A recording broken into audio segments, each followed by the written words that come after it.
ole vo inia pathian khongai na athareng kan dong le a choni zirlai pakwana lo lan tu zakopa ti thu pui mangin zirlai kan soi ho le theidona zirlai kan soi ho ma in kan zirlai te pathian tharau thiang hlim kai hroina kan don theinan tongtai na min hlan sak turin pu om puya kan lo som hasadonia lalpa min mai tu kan pa van mi voina hun tha te min pele a i bible thiang lima tanga zakopa nun atanga zirlai kan lak chho theite voina han kan soi ho do na kan zirna te nangin min om puila kan lo chia to sa te kan thin lunga min ron hriat tir nonin i thu chu ni nang taka kan pon chu angai thatu te tan le ke ni tan pomal som na ni theina tura mal som na min chan tir tur chen i khoi tan puina i so min kan an le amen lo mom hle mai tun kara kan zirlai tur hi bible kan hriat la em zakopate chung ka chan chin ani dona angai nom hle mai ta tang hian zirlai thatak te po kan zir chwa thei ngei ka be sei ani amasa in chang bon he kan chiar masa ange esawa chuan ahminga zakopa an bo dik hle lovem ni hei voi ni milan ta khi ka fati ni na chu milak saka ngai te tu na hian kamal som na milak sak le ta khi atia ama vekin mal som na milazwa saklom ni atia genesis bung som ni pasari jang som thum parukna tungkara hianin isaka chungkwa isaka te chungka chanchin kan soi ho dona isaka hianin fapa pani aneya he afapa te pani lo pian chwa dan hi ngai nom tak na si ma se an chungkwa hian boina tam taka omani ti po kan hmuthayani isaka hianin he afapa te esawale zakopate an lo pian ma hianin apum chu anu pum chu matang to khanin an lo in swal to ani ti kha kan hu thei hei hi lo sil nok na te po om ta chuanin zakopa hianin apa abuma a umal somna don tur po kha alo don khalbok awang khanin anun na chan him turin tlan chet angai ta ani ti kan hua engpo ni se ta hianin masain abraham hianin ismail le isakate papa pani aneya ti chuan isaka hianin esawa le zakopa aneya amaro chu an fapate pani ve atang hianin pakhat ve an fapate pakhat ve atang chau hianin chatuan thuthlung kan ti thuthlung kaltlang kalpui tlang thei tu tur kha pakhat chau an neya zakopa ero hi chuanin thuthlung pakhat kengtlang tu tur Israel nam som pani ring tu tur fa som pani ring be thung ani ti kha karon soi ma sadua tin zakopa nun te kan en chuanin zir tur tam tak kan ne ta hianin chimim ha chuanin sabat ne kan zirlai kha kan let le lokanga zakopa hianin pathian mal som na po chu a u ti dara apa kha ti darma salangin mal som na chu achang don tho bokani ta hianin abatlan chat chung po khanin fapa som pakhat ngot abaneya pathianin a hausakna ati pun sak thur bokani ti ta kan huthaya sandaya khanin zakopa le esawa ti an unaw chungchang abik takin kan ron soi ho le anga ni chena karon soi zok to ang khanin anu chula an umatang khanin ro pui zok le chung nung zok ni tumin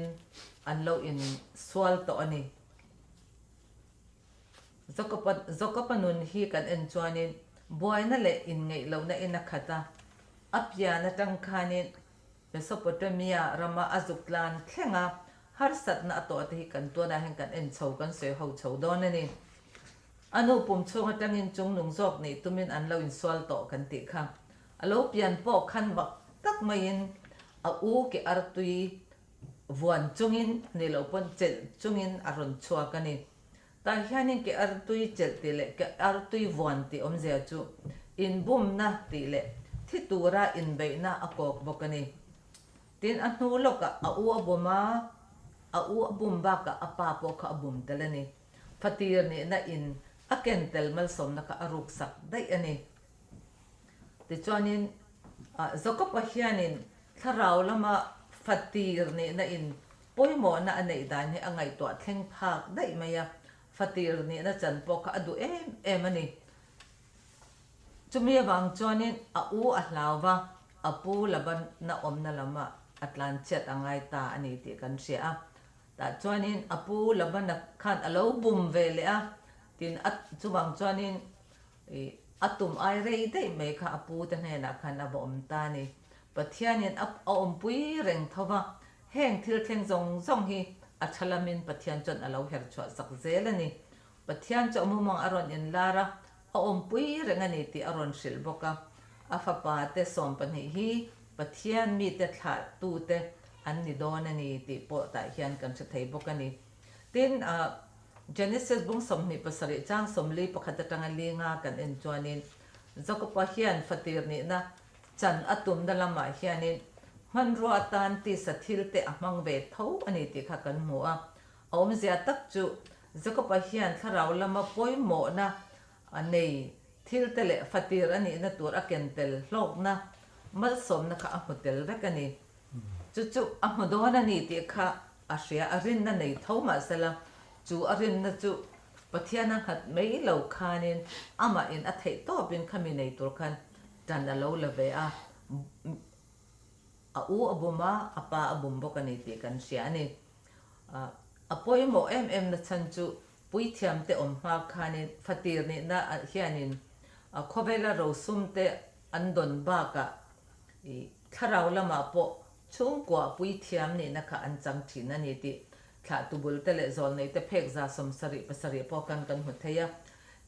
khati em khan zako pa khanin fatir ni na hlut na le mal som na tam zia kha mo in nei du hle in tan lo lak lai khan esaw ve thung chuanin a ei tur aril tam lai ei mei tur kha ngai poimo zok tlat maya fatir ni na poimo zia po ka an unaw hian an lo zir tir to wang an hrachiang em ani ma se esaw hi chon angai poimo theilo ei tur kha du em awang khanin kha fatir ni na po kha ngai poimo lo khanin a hral ta mai ani kha apuar na kha athak hlel wang ani hei hi pathianin khovel asiam tira avile adamate ne na pokan eile ina wang ani kha an tlak chet na khamong chu ta heta cha po hian esawa atlak chet na po eile in wang ani a chu wang chon ring tu te hianin kan eile kan ina in sum theina kan nei hi apoi mo em ani ti ta hianin kan zir thei tur ni in ka sia a esawa chung chang atang hianin kan ril tam lai le tui kan ti zong thil kan ta na thalo kan tak sa ta na thalo po ni ma salangin kan chak to chon kan ei mai chen te hi kan ti lo tur ani ti te le thil dang reng a po pathian ne na ti lo tur min ti ei le in chung chang at po ni se engai kan in sum thei poi mo hle ani ti kha karon zeptel du lok ani chu ta hianin zakopa nung chang aron soina hian ngoi choi ti na ron soita a esawa be thung kha chu ismail ang bok khanin ramwak mi ania sapel mi ania ramwa chal ania amaro chu zakopa ero chu ina mel chi ani anun mangai em a esawa be thung chu apai na mangai em bokani ti kan mu boka ituna ngoi choi ati hi hebrai tonga chuanin tham ti nan soya hei hi novale zopate chungchang an mi zia po khana lo soi to a nowa khachu thafam kim ti in alo soi le alo let lenga zopa ero khachu tuna tham ti hebrai tong kamang thoma se an le len na khan soi sel bo ti in an lo soi ni chuwang chanin zakopa po hi anung chang hi ngoi choi tin ron let ma se tun tuma hianin atum taka chu thafam kim soi sel bo ni ti ang khanin a soi ve thei in alangani tin he kan zerla ya hianin zakopa hianin apan he na thuwa soi po khanin thil asoyo thalo deuh kan ti don nge mani khami fatir fa u ni na nei thei tur khanin apan he na thuwa soi po khan lalpa ipathian chuan ti tongkam taka va mang ve kher taka zakopa thil tia chuan thil du omlo tak ani ti kha he bang hen ahong hi arab thlak le a an chung khur po boina na satak aron thlen bokani ti takan hua ama po mundanga apu laban hne na atlan chet angai ni kan ti to kha zakopa hian thil tha thil lu le thil ngai san om tak chu nei adua a upa ngai to ne nen chot a in ang lo hle ni ma se chu mi nei tur chuanin bum na le dot thu a soi kher ro chu a thalawani ti hi kan zel lai ron kan ron zer chok ta a ta hianin ke ni po hianin kan thil du lutuk kan du zong kan huna tur ni chon dot soi mai te mi te bum mai te kan ti tur ni lawani ti te kan zer chwa ta ni sela ti kha sunday ne kan zer lai kan ron sei the tok ni se kalome amen Amen. thotan ni zirlai kal chau tai la jacob a leilon ti ania tuna pirwa di soitang khanin jacob a khan thil ti diklo a u bumna an do zok phei chu anu ne an tang du na kan shata thon thu chu a chip cherin ka soi to lawanga khata khanin khatia abumani ti a uina an hriat chi an khanin esawa khanin tha atumani nurom manna asiam ti anuna hriat an khan an u naw ananin hu chuan ananin khoi khan thive ve thein ni thawni anin peina khan khatiang ai chuan tin akal bo tirta heta hianin genesis bungsom ni le pariat chang khata tanga chang rup changa kanen chuanin isaka khan akal chua main mal asomani ti kan huwa ta hianin isaka khanin engtin nge akal na turte anu pui nei tur thleng khan kanan meichia kanan mi meichia nu puya nei lo turin afuya apu fanu apu labana fanu nei turin asila ti chuan kan hriadangin akal ta akal konga khan mun pakhata a chol ta ti chuan lunglu khamin amu hil ta amut hil khan mang kan ti mayang chu van atanga leikheng leilon in do kan mu an amuta kan threwa van thleng van tir kaute khat vekin kan muta khata khanin khalai mun kha mun thiang limani tin bethel tin ming aphuani ti kan muta hela hianen thil maktak mai chu le tang van tong bible a thil dang kan mu thei van chula tong kher lo ma se tong tir tum kan teng chuma babel in sang kha ril ro ron lang ngal ta babel in sang po kha khang hulaya mi hring te khan tui alo le ta ken pathian omna tong khopin in saturin ro manna an siama an satamup mup mai ni ti kan muta khata khanen thil makdeu mai kan mu chu kha babel kha mi hring te na an ti theina an chakna kan tiang chu mo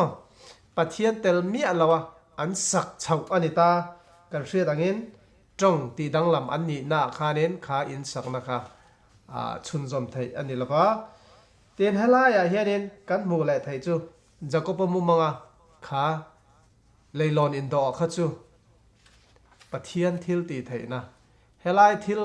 kan hriat thei om chun chu zelai pakhat kan lak thei chu chan dam na hi kan ti mi hring te tho chua lamani lo babel te po anin chan him na turin thei top choin in sang sak an tumani ma se kha pathian phal lawa jacoba mumanga vele thung chuan kha leile van in do zom na kha mi hring ti lam ni lovin pathian thil ti zok ani ti kha kan mu thei ta helaya lung ati tung bulan en kan en chuanin pathian in ti na ania ta hianin kha khanin alo en ti ra chu mi hring te chan dam na ta na pathian na atho na mun temple biak buk hay hianin akok bok ani ti kha zilai miron zirtir boka ti chuanin khata khanin pathian khanin jacopa hena khanin a ompui tur zia pathian a ompui tur zia kha jacopa kha hrilta khata khanin jacopa po khanin pathian hena enge ati let ve tura a hriat ama puala aron soi ve khan soma pakhat ka pe thinang atene kha soma pakhat ap ka peang atia kha jacob pakhanin pathian hne na tanga mal som na don bei seiwanga soma pakhat pek tum ni lovin pathian ina mal asom anun thleng athil nei zong zong kha pathian hne na tanga adon ane wangin pathian chunga alom na le pathian ta ani awangin pele le turin heta hianin soma pakhat chung chang aron soitel boka ta tanga kan zir lai kan zir thai chu kan chan dam na hi mihring te tho chhuat thai anilawa pathian mangai na awanga dong le kan nun te po pathian mangai na le khongai na awanga nung na kan tho thai na te tin soma pakhat le tholom thil pek kan peka te po hian lo thei lo tir ko pola pona sei khamo angai ngei tura ngai wanga tho lampang ni lovin pathian hne na kan lom zia lan tir na soma pakhat phei hi chu kata ani ati hial ta chu chuan in hata tang hian zir lai tha tak min zir tira babel en sang kha chuan mihring te chakna le thil ti theina rin chana van thlenga in saktum kha an nei ma se kha kha pathian in adang kan tiang chu tin hata hian in jacob anun kha kan han en chho lenga thole nia a u buma atlan chuaka a u tha lawin ti chuan a pu la ban hen chu awa thleng ta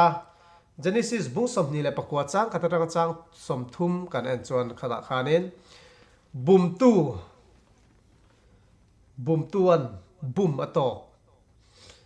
heta hianin jacob kha apu te khwa khalai mun a han thlen khanin ti chuanin apu chanchin kha ami mu te kha a han zot ta a ti chuan toy zong kan soinga pu dam ladam thu ten thrila ti chuanin afanu an beram en kol tu rakili po solai so alokal so atiani ti chuanin khata khanin jacob khanin rakili amu khan angai na ngala ain mu ve chia tang khanin ti chuanin bible kan muangin ako a fopa ti chuanin a beram te intur kha tui khurami tui inturin lung te po kha khang ami mu te kha nam son turen te an ti du lova ti chuan jacob kha na nam son saka ti chuan baram te tui pe a ti chuan thon thu kan hriat angin rakili chu tlan hoa apa ne na te chung ne na srila pa chuanin aron muaka ti chuan ti khanan omta afanu rakili adowang khan apu ne na khan apu khan hetianga ka tupa ka ne nai om reng hi a thona tia in choreng chu ni thailo enge ka na I tho man hi thil ka pe kang che tia han zo khan afanu dil ta ne afanu no pang zo rakili kha ma se kan sia thewangin apu chon komsari atiama komsari nuwa khan mo lomna an han buat saya zana an han mu atu kan han thau kha rakili ni lovin le ai alo ni ta dai mai ni ti kan muta khada khanin thil maktak mai chu jacob kha bum tu ania ti chuanin apu khan a han bum ve le ta kan tiang chu mo hela hianin thil mak angreng tak mai chu pathianin labanana abum mangkhanin jacob kha bum nahi huat khalak ani zia zir chua tir aduani ti kha zirlai ni ron srila heta hianin jacob po kha nei tinge tong chua hial kha eng wangin nge min bum mai le ti tong kamaran mangani khamo khata tanga arhia chua tur masaper chu enge ti chuan a u alo buma a u thin lung ril runat tur zia kha heta hian jacob khan chom le chilin a hrenge don ani ti kha kan muta achang chuan kan chunga thil lo thleng ma se pakhat kan hriat tur chu khang labanana apu labanana jacoba abum kha pathian in labana kha athin lunga naron thokin jacoba hi bum ro ti lama ron control lam ni lovin khatianga thil thleng kha pathian phala kha thil kha pathian chuan man ruwa ron mang ta chia jacoba tan in mu chuana aron siam pha ta heta hianin zirlai kan zir thei om chenge kan mu ti chuanin ta hianin achang chuanin thil diglo takin mo mithale midu om chunga diglo taka ro relte alo ni thin achang chuanin mithalo tak mai po kha ham thatna an han chang le thina thil ti sol tu te chua zalen oma thil ti sol lo tu te shen ta ne an oma khatiam huna khanin engtenge pathian chunga rin na kan nga thai tak takang he zirlai ka zira karil ro lo lang chu josephanun kharon lang thuta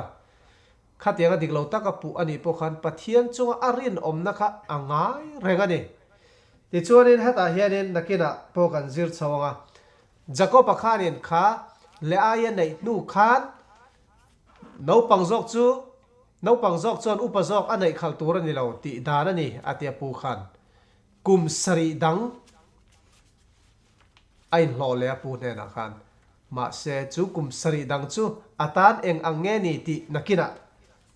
kan hua sai tur heron sai dona hetai kan zir thei tur chu bum tu te po kan lo ni mai thei khatiang kan thil ti dik lo bum na mang ni lo ni kher lo po thil dang wanga thil dik lo kan lo ti thin te kha kan chunga thil engamo aron thlen ve le a kan hriat chua mo kan thil ti dik lo kan in hriat chua te nan te pathian hen aron mang tangkai em maya chuti rolin kan chunga eng po lo theng sela engamo thil boina dik zok ni maila ma se thiam lo chan tir ni in om thin maila chung kan ton huna te po pathian kan rin na nget taka kan von apoi mo zia helaya thole ni zirlai chonin minron zir tirta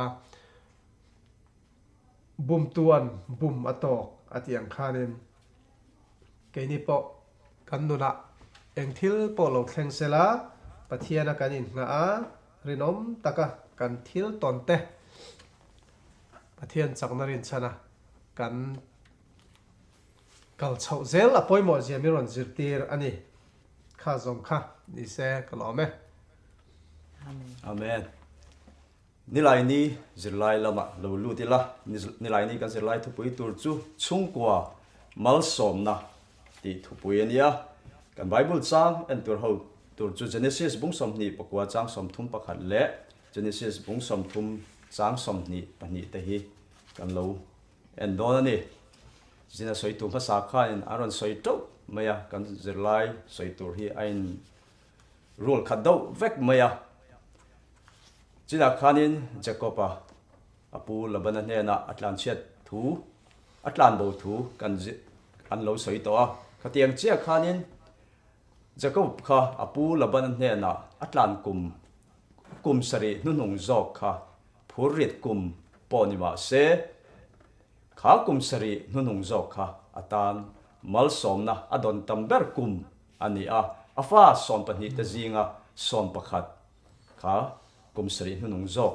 khanan lo piang ani ti kan muwa mal somna tam takin jacob chuan dong ani chu kum sari nunung zok ka piang mi som pakhat chu israel thla tu turte an la di don ani tin jacob chungchang khanin bum tu ani ti kan ngai thla to anu in adu salluwa wangin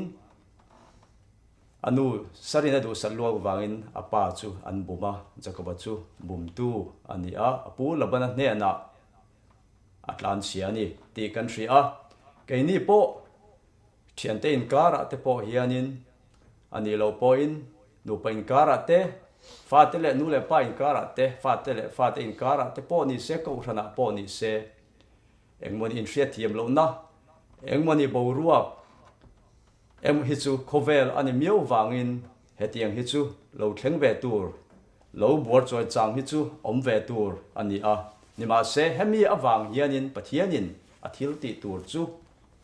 lele wana athil ti tur lo ruat man sa chu engma thul om chuang lo apa ngai rangin akalani elaya kan en chuanin hebrai Genesis bung somni pakwa chang som thum pakhada kan en chuanin tiang hianin alo zegani tin lalpa chuan le ai chu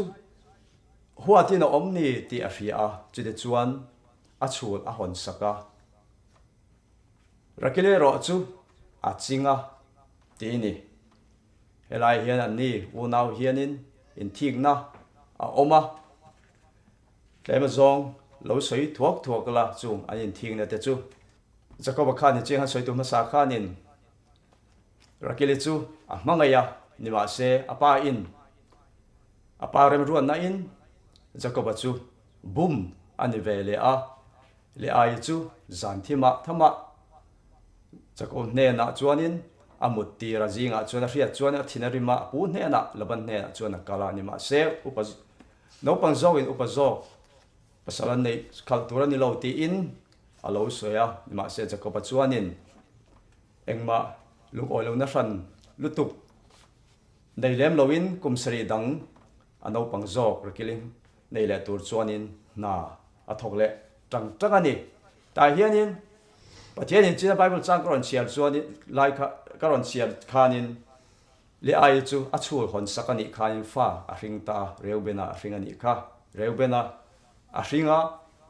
pathianin ka riam ziamin riat pui ni hi atia ka pasal chu min mangai to nge yang atia arai le a simeona a ringa simeona a rin chuanin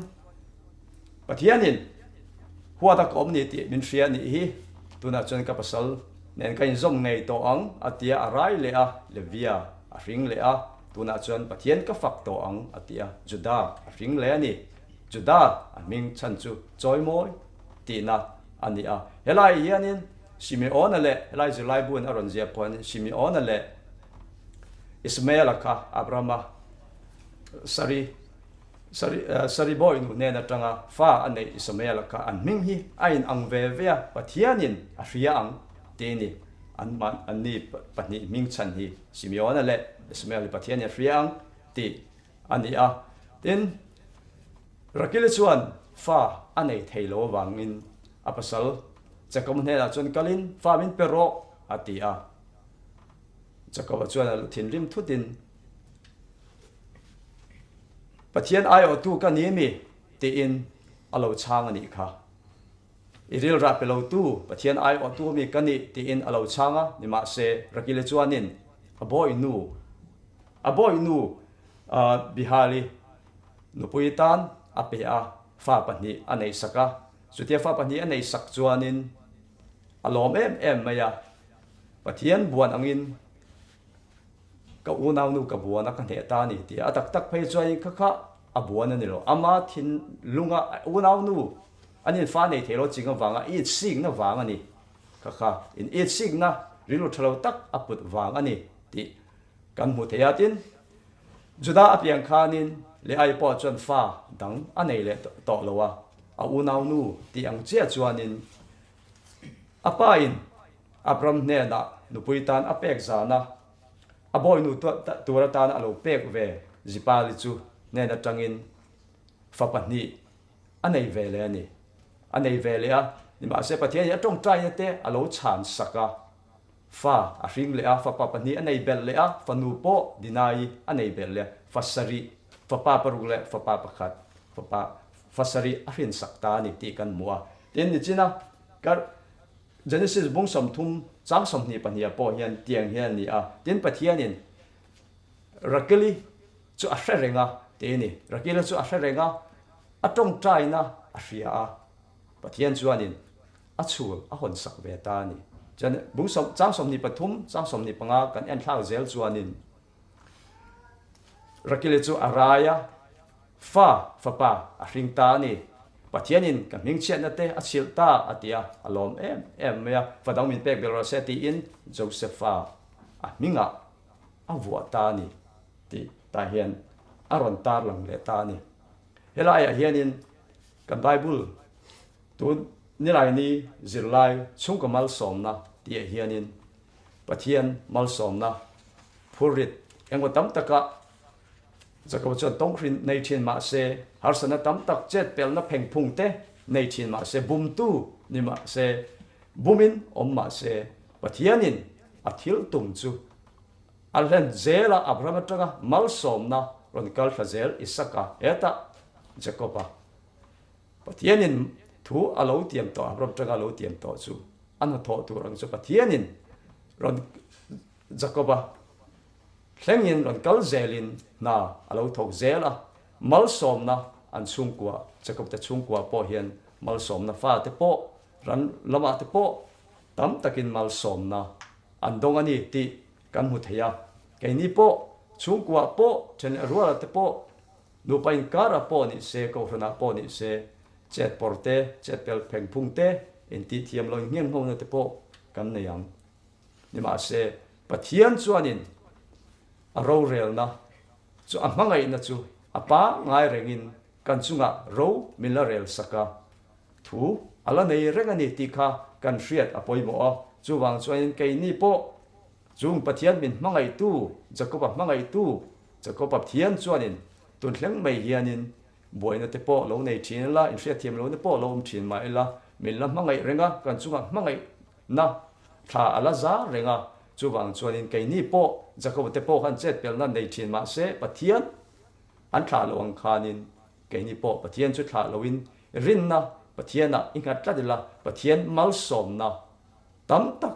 kan dong zel do na ni ti kha kan sei du ni se kalome amen ninga ni zirlai tu pui hi zakopa achuak ti ania kan lo ngai thak to ang khanin zakopa hi a u abuma apa bumboka a u fatir ni na achu saka tin a u inamal somna adon tur pokha alak sak bokani ti kan hmuto a chuwang chon apu labana he na khanin aba in hlota a in hlo khanin kan ngai thak to ang khanin i amhangai em labana fanu rakili nei tur khanin kum sari chunga in hlota a ma se rakili changlo khan le ai changta ni ti ta kan huwa adang kum sari le ti tura rakili nei tura ti po khanin i maktak mai chu zakopa hi apale ute bum tu ril ru put dan maktak mai angalang ni ma se he apu labana he na ero hi chuanin anu na nem hle le box ani apu khanin kum sari dang thok tora ti po khan kum sari ne lovin kum thum tale mo kum le tal neng hiang po tim nya lo dik lo ti in hrechiang em apuina bomani te kha hrechiang em ma se apuina ti ang khanin rin om tak khanin na athoka atimai ani heng te kan hmu hian i zakopa nun hi thak dang lamani ti arin om hle ani tin rakili fapa upazok Josepha lo pian hian zakopa chu e labana rong abol sakhun chung kum kha kum sompli alo ni tak awang khanin e ramtiam lam akir le turin labana kha kalsan turin atumta ani zakopa hianin ni masela e lau thon na chu aneya aruk te in lau thon na nei chu anu pui fanau te le aran rol ta kha engtin nge ya en kolanga ti kha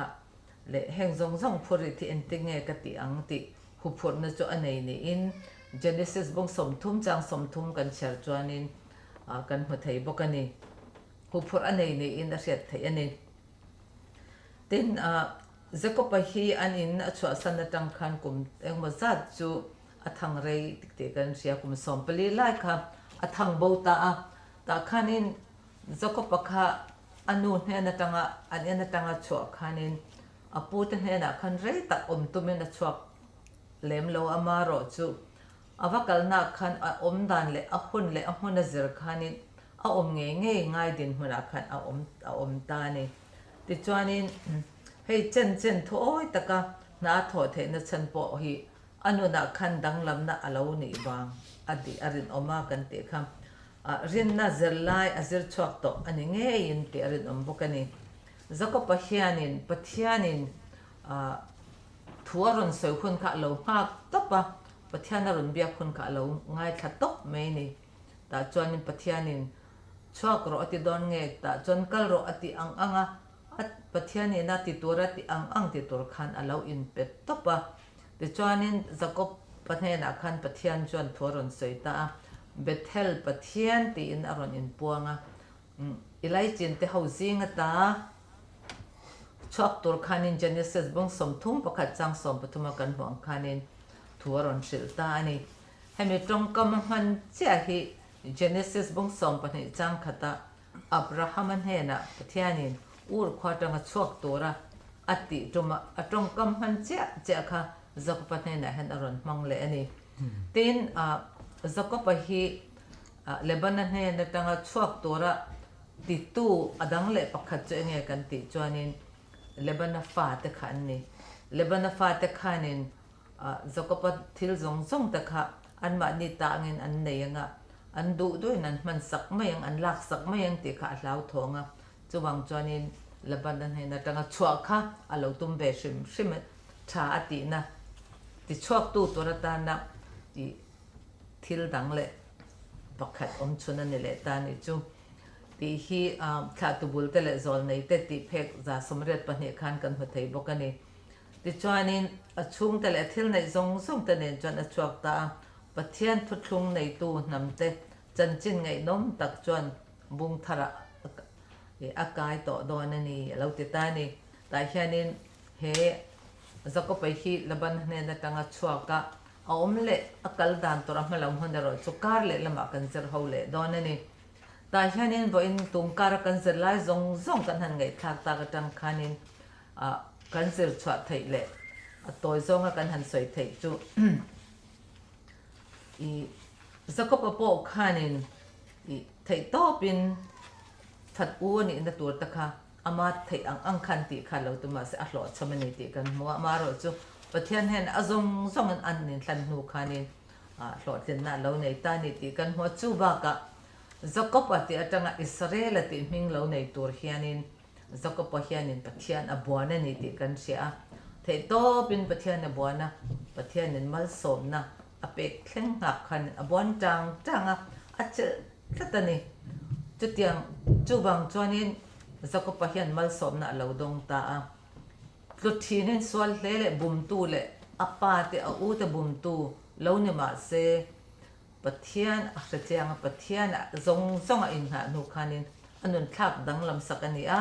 pathianin alo ngai dama mal somna apele ani ti kan zera tang hianin keini ngai thatu tele zirtu zong te po hianin kan nu na hianin pathian du dan anga omlo ne kanin hriat chang te swal hle kanin hriat chang te po omang ma se pathian hena ngai dam kan dila kan pan chuan englai pon min lo ngai dam do mal som na char sen lo min bu du rangani te kan hriat hianin